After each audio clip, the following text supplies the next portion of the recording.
Washington State University. Go Cougs!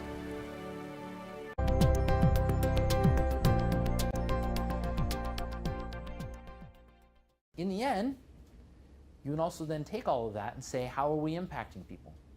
How are we enhancing their satisfaction of life? How are we providing better prevention of issues? How are we engaging them in the world? How are we providing better compensation and assisting them? And how are we providing more tools for care providers? And these are just some examples of the kinds of things that are under evaluation or deployed in the field that are out there. Robotics, telemedicine tools, mobile phone applications. These kinds of things are under work. We have quite a few of them on here. Things like, for example, the digital memory notebook. That would probably fall under, that's probably going to fall under a combination of health and self-esteem, as well as work and leisure, but also daily living, is improving your ability to do ADLs with reminders, with your own tools, integrating it with the kinds of data models we get out of the smart home. Something that we try not to forget with our view of technology as a very positive thing is that this is all on a spectrum. You have to remember that there are plenty of very good, simple solutions out there. Better lighting. Just improve the lighting in the home. People will see better. They will avoid tripping hazards. Provide grab bars for using the toilet, getting out of the chair, using the shower. It's not high tech. It's a metal bar and some bolts, but it will do a wonderful job. And so remembering that we are on this spectrum, all the way from very simple no technology solutions all the way up to exoskeleton robotic platforms that take them to walk people to the store, which is cool. It's just not always necessary. It's finding the right tool for the job.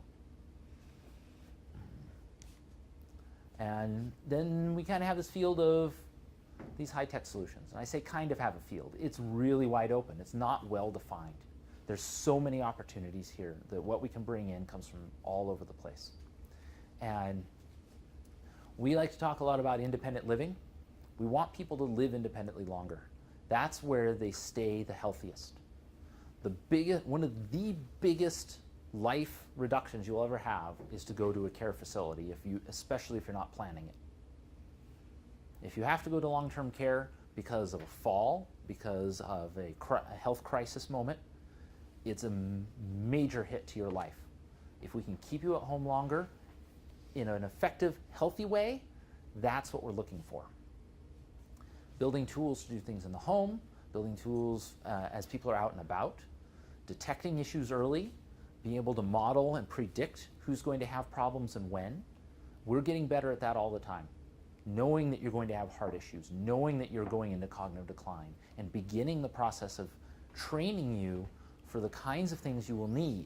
Not only just, hey, here's the medicine you'll need, but here are the things you can do on a day-to-day basis to keep your mind healthy, to keep you exercising, to keep you mobile, to eat the right kinds of foods, keep you social and interactive, so that we can prevent issues.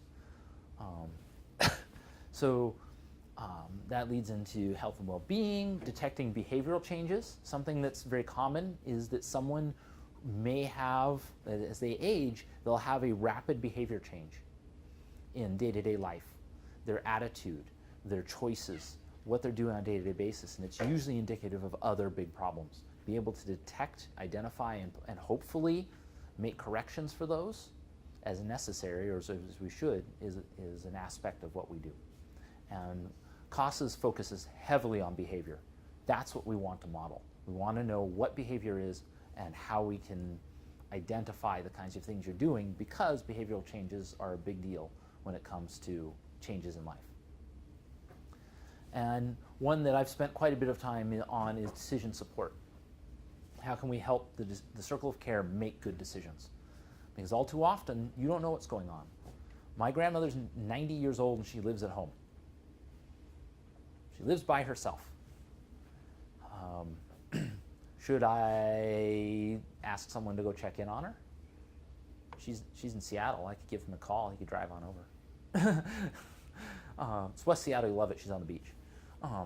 But should I? I don't know. I don't have enough information on a day-to-day basis.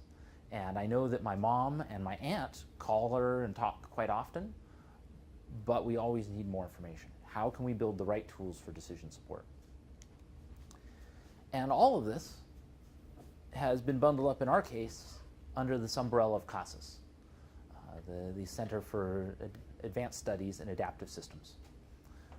This group that we've had started out very technology focused because there was no tools to monitor in the home.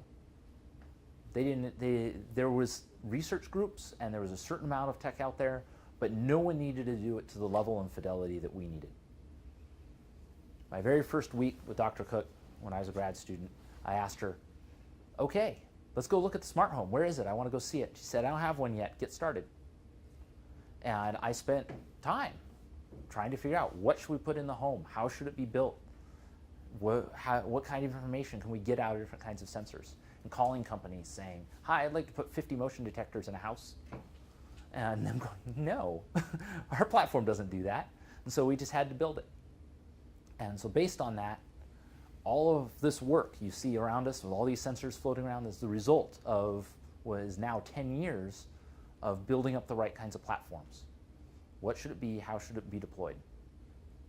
Being able to do activity recognition based on that information, both on the static sensors in the home, but also mobile dynamic ones on people. That's the latest platform we're working on. We're doing cognitive health tracking. How's someone's cognitive health changing over time? Can we model it based on the data we get from their home, from their phone? What can we tell? What kind of advances can we put out in machine learning? New algorithms, new tools. That's our core work on the tech end of things, is not so much the development of the sensors. We mostly buy sensors off the shelf and pretty much just kind of hack into them to get the data out of them. We would rather not have to manufacture our own sensors. It's quite a hurdle. We'd rather get the data and go on to the fun part, which is the machine learning development. And also user experience design. It's one of those areas that we didn't necessarily think about. And when I give talks in the Gerontech class, one of the ones I really point out, and I'll mention it here at the end again, is that how you build it to interact with humans has a huge impact on how effective it is. How does it look? How does it feel? Do they want to use it? You've all had something that annoys you. How often does your computer pop up things and make you go, I don't want to reboot right now? Those are user interface decisions. And it's a big field, but it's a very tough one to achieve. So within this field, we have a lot of challenges. There are a lot of hurdles. How are we going to achieve these things? Where are we going to take it? What are we going to research next? How are we going to build these new products and tools so that they're not only capable but affordable? How are we going to improve things so that they're user-driven, so that they actually interact well, so that they not only work but are usable? How are we going to scale this kind of thing up? The Smart Home in a Box project was all about scaling up. We'd run about 30 smart homes at that point, 30 homes with people in them. Smart Home in a Box said, let's take it to 100. And it did a lot of that. And it ended up going all over the world. But it's still very small scale. It's really not large. How do you make it bigger? Can we detect things like weird, rare events? All too often, a key moment in someone's health is really short. One fall, one stumble, a stroke. The moment of the stroke is how long? A few seconds, a minute? The effects are then felt for a long time, but those short-term effects, how do we detect and understand those? How do we model them well? How can we handle large data sets? We have hundreds of millions of data points now. It's not a huge data set by modern standards, but it's a lot of data. Is anyone here going to the parallel computing workshop tomorrow? I have one nod, two nods. Are you now going to the parallel computing workshop? They will teach you how to use the CAMIAC, the big computing cluster here on campus. So if you want to handle large data sets, if you want to refine machine learning algorithms that need lots and lots of testing, that's the place to go. And then development of reliable systems. As far as healthcare challenges, it just keeps going. We want to reach beyond reactive care in the clinic. We don't want to wait until people are hurt. We want to know what's going to happen so we can stop it. We want them to continue to live independently. Can we deal with common platforms? The healthcare industry is very fractured all too often. Everyone uses different tools in all too many places. Making sure that this kind of platform stays cohesive is going to be important so that clinicians can use it. They can be trained and be effective. How do we educate people to use it? How can we safeguard privacy? HIPAA is a big deal. If I'm collecting healthcare data about someone, we need to protect it. That's both a digital question and a physical one. Where does it live? How do we keep people from getting in? How can we disseminate information in a way that protects the individuals? And then who's going to pay for it? The healthcare industry spends a lot of time asking the question, who's going to pay? And coming in with a new tool and new technology is great, but understanding what the clinical trial process looks like so you can do an effective clinical trial because in the other hand, it's not just we want to do a clinical trial, it's a clinical trial, and the next question will be, when you're done, how do we make money on it? It's the unfortunate reality of doing healthcare work. So understanding that is going to be a part of your careers. Some of my anecdotal warnings for future researchers. These are some of the things that get overlooked more than anything else. Researching with humans is difficult. Getting enough people to be there, to use your tools, to do it safely and well, going through the IRB process effectively, getting the right kinds of data from them can be very difficult. People all too often will not always do what you expect them to do. Anyone who's worked in IT knows this. Is you will hand a computer to someone and they will find some way to break it. You'll say, you did what? I'd never thought to do that. And it's true of people's lives. We all have our own experiences. We all have our own understanding of the world. And we all approach problems and new things differently. And making sure that you design these things with input from seniors is a big part of this. And something I talk about when I do my Gerontech talks is I say, look, everyone coming from the psychology clinical side of things in our groups, you have to realize engineers know everything, according to the engineers. And one of the problems with this is we have a tendency to just go off and design things without good input from the people who will be using it.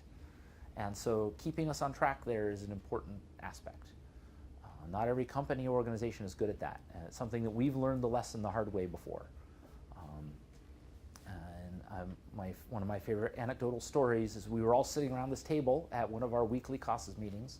We had about 12 engineers arguing about font sizes on a web page.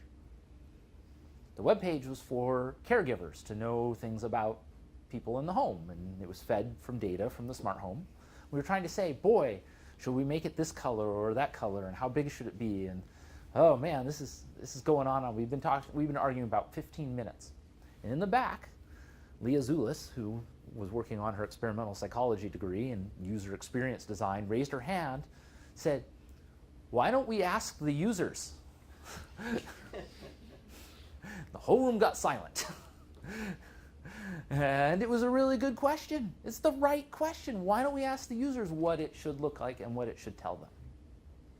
So she and I spent 3 years asking users and wrote a whole slew of papers. And we're really the only publications on Gerontechnology user interface design in the entire field in any serious way.